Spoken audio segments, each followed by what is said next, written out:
Good morning and welcome you all.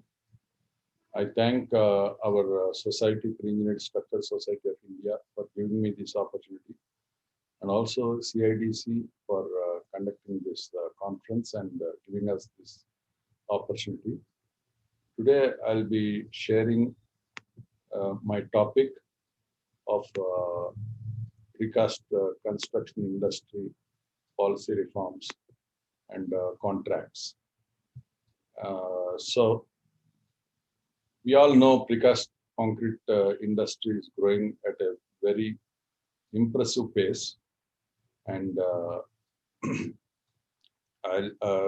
still it requires some boosters like policy reforms and changes in the contract conditions to help precast contractors execute more successfully actually. So with this background, I would like to say my overview of the topic is precast construction in India, and then projects of different categories for which we need to talk about this policy reforms and contract conditions changes. So we all know precast construction in India, the technology has taken leaps actually, because though the precast construction started about 50 years back in India, but it couldn't take off because of various limitations of the policies of the government and also availability of the equipment readily and all that. But we all know precast construction helps facilitate this faster and quality assured construction, and the volumes whenever, which is happening in our country now, large scale housing constructions or large scale building constructions will help, this technology will help achieve the delivery in time with the quality required and with a fixed cost. And technology innovations, like multiple technologies are available in precast, we all know. And in India, we are able to cope up with the latest developments happening, whether it is modular precast or total precast, or it is upgrade technology and normal panels construction. All these technologies are available, and we have equipment for erection also, for heights, including the tower cranes and the reach of the booms. They're all available now, and we all know the engineering and architecture is also gearing up to plan for these precast technologies with columns, light wall panels or structural wall panels, double T's, hollow core, inverted T-beams, spandrels, rectangular beams, stairs, and all that. So these are all the precast elements we all know. And the benefits of going for precast basically is the buildability and factory production with the proven design methodology, planned and speedy construction program for which we have very good IT support, economy, eco-friendly with less wastage and no pollution, sound pollution and air pollution, health and safety of the workers, and inherent fire protection properties like cover and quality of the concrete and durability. Mainly, major advantage is the durability and efficient reinforcement with the large span and air tightness because of the lesser porosity and lesser permeability in the concrete, because concrete being produced in a controlled environment. So the cycle, starting with the planning, design team setup, and preliminary health and safety statements and precast health and safety, design risk assessments, and then access and cranes availability and access of vehicles, trailers, and then the crane movement and crane operating convenience, and then design statement, design brief, and the preliminary drawings like general arrangement and then document control, approval process and drawing sign-off procedure, project program for the precast starting from casting, curing, transportation, erection, and alignment and the final acceptance tests. And for all these activities, method statements being prepared and site preparation by the main contractor for foundations and stores and stacking and delivery and acceptance of the materials at the site. And for all this, we have to have the quality documentation, installation and approval and sign of final.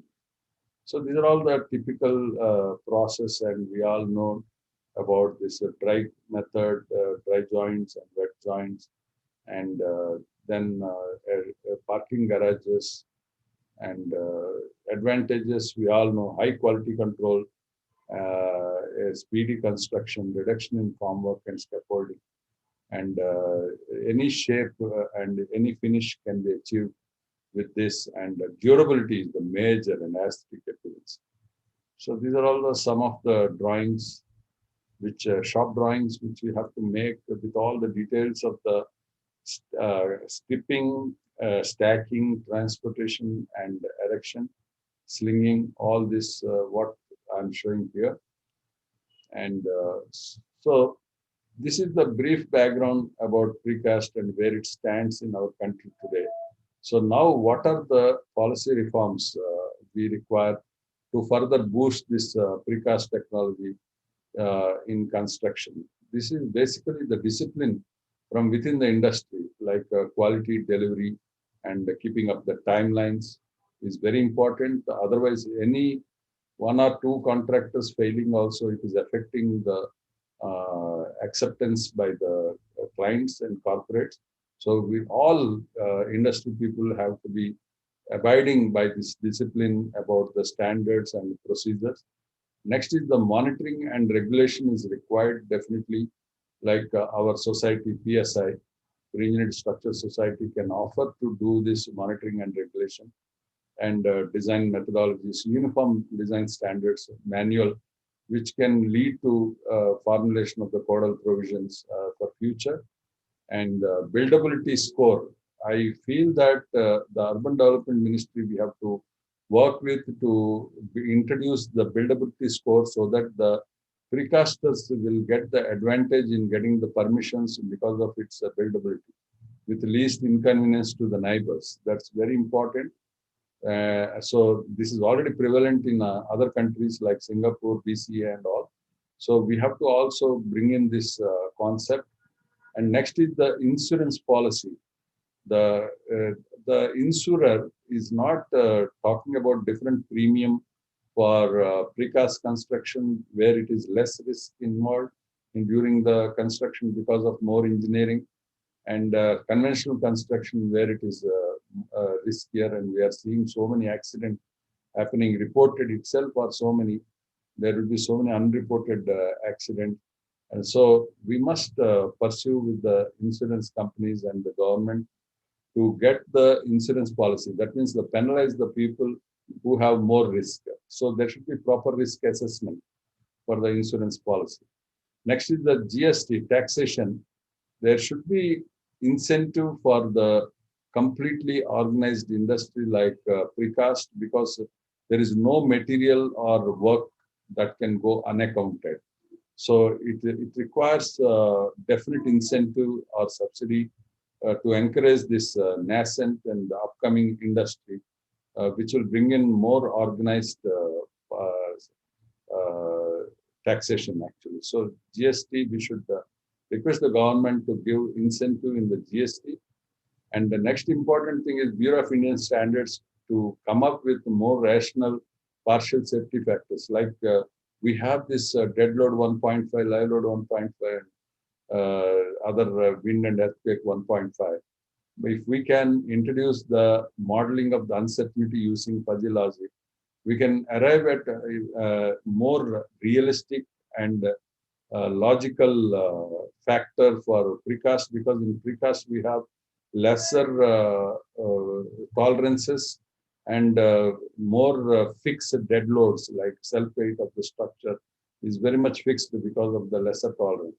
So these are all the important policy reforms I recommend and request every stakeholder to participate in achieving these policies. And then in procurement contracts, the design build contracts particularly, where it can be a lump sum contract or item rate contract or a yardstick contract, we should make the client to make it technology neutral, because the precast technology is patented by different companies and each one have their strength. So you define your battery line of the building and the rest let it be decided by the consultant and precaster to implement this technology neutral. Next is eligibility criteria. We cannot apply the same pre-qualification requirements for precast as well as conventional. So it requires involvement of the industry to come up with recommendations for more rational eligibility criteria. Next is the LD clause. It is hardly negligible, in my opinion, in the present condition because of the lobby of the conventional contractors. And we all know that the construction contracts run into 5 years period average.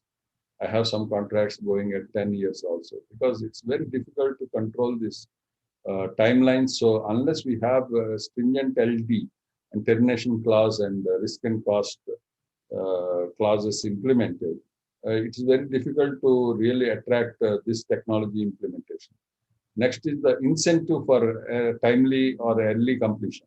Also should be there in the contract. Then people will move out to this precast technology. Next is the advance cash flow requirement will be different for precast because it's the faster work and we have to cast all the elements before erection and it will all happen in a short span of 3 months. So we have to think of drafting mobilization advance and material advance clauses differently for this precast. And finally, the terms of payment and yardstick turnaround time, because it's very fast, unlike conventional method where you have 1 month cycle time. In precast, we have 2 days, 3 days kind of cycle time. So for that cycle time, the billing cycle also has to be faster and or advances to be paid. So we have to relook at the estimation of the yardstick for the contracts and terms of payment. So with this few words in the given time, I could cover as much as possible. And thank you very much. And you can always connect with me on my mail or number or my Facebook page or LinkedIn page. And thanks for giving me this opportunity. You can shoot out your questions to these numbers. So thank you. Bye.